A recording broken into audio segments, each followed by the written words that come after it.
Sarah Doherty, and this is Intro to Draft Horse. I'm a sophomore studying sustainability, and the reason I took draft horse management is because someday I plan on farming and using draft horsepower on my farm.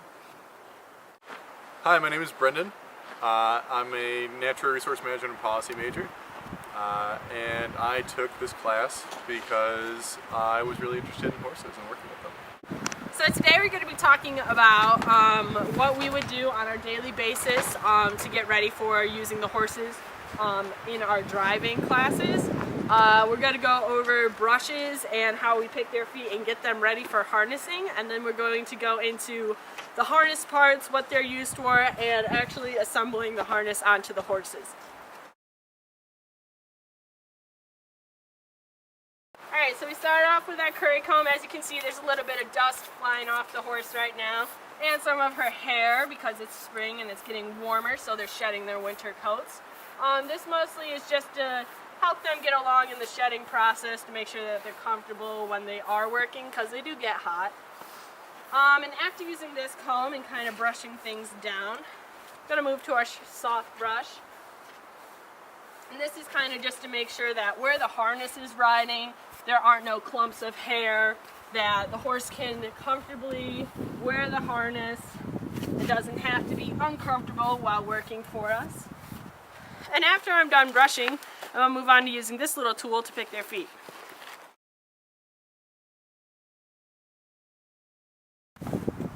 Alright, so we start up here, and I like to move this down and see how she just easily lifts her foot up for me.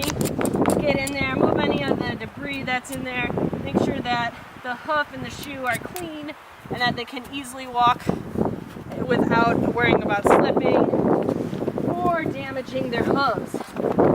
When using the back, picking the back foot, you want to make sure you pull it out a little because they are balancing all their weight on 3 feet, and you kind of want to help them out. You want to really make sure you get in there, get all the crap out, all the grass and extra hay, and just make sure that it's generally a clean area for them to do work with. And after that, you move your way around to all 4 feet, make sure they're fully clean, and after that process, you're ready for harnessing. Now we're going to discuss how to harness your horses and get them ready for work. So we'll start by talking about the collar pad and the collar itself. This is pretty simple, but there are ways to make a mistake here. So when you put the collar pad, you go over and nicely just place it on the horse, just to get started. Then, once that's nice in place, you're going to take the collar pad with the wide end down, like so, and you're kindly ask Faye here to dip her head in. See how if you like that?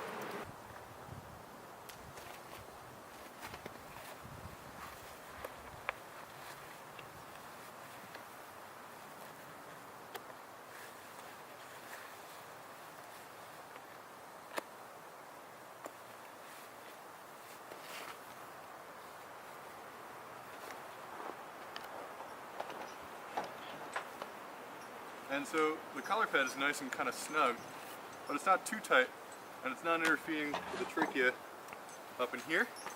But really, it's going to put all the weight of the harness right in your chest.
So this is the bridle.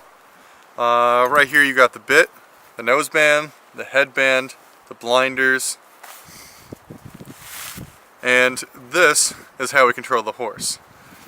See, what we do is when we pull on the reins, we'll pull on either side of the bit, signaling the horse to move left or right. When putting the bridle on your horse, it's important to start at their snout. We start by asking the horse to take the bit and slide the rest of the bridle up to behind their ears. We pull the ears through the headband and pull their forelock hair out from under it so that the bridle can ride comfortably on the horse's head. We finish up by clipping in the throat latch and by clipping in the check rein. Then you are officially ready to strap your horses into a cart of your choice.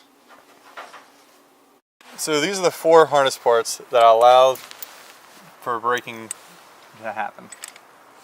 So what happens when you brake is the cart or the tongue of the cart will engage the breast strap, which engages here in the pull strap, which follows all the way down here, my face belly, to the quarter straps on both sides, which are then attached to the britchin here, which allows for the britchin to engage and brake the cart or the device that you're using.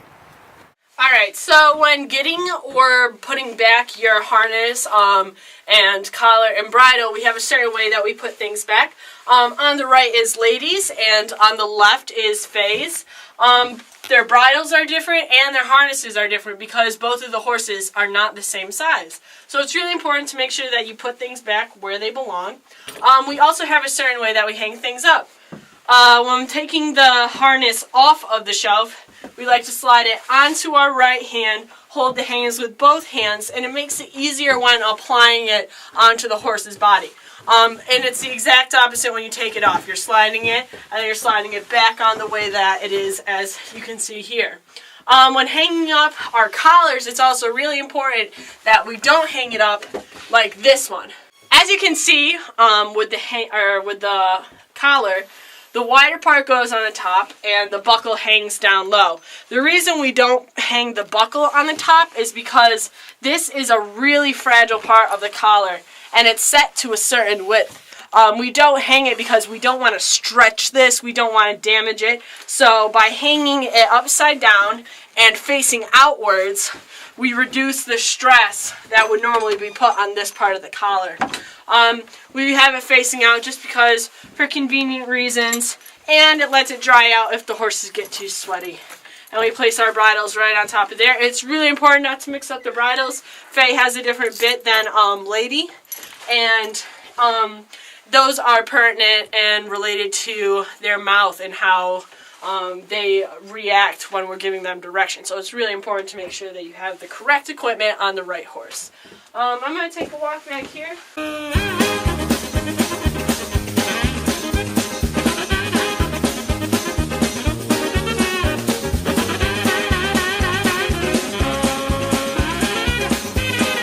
Once you've completed brushing, picking the feet, and fully harnessing your horse, you'll be able to properly drive and enjoy working with this wonderful animal. Thank you.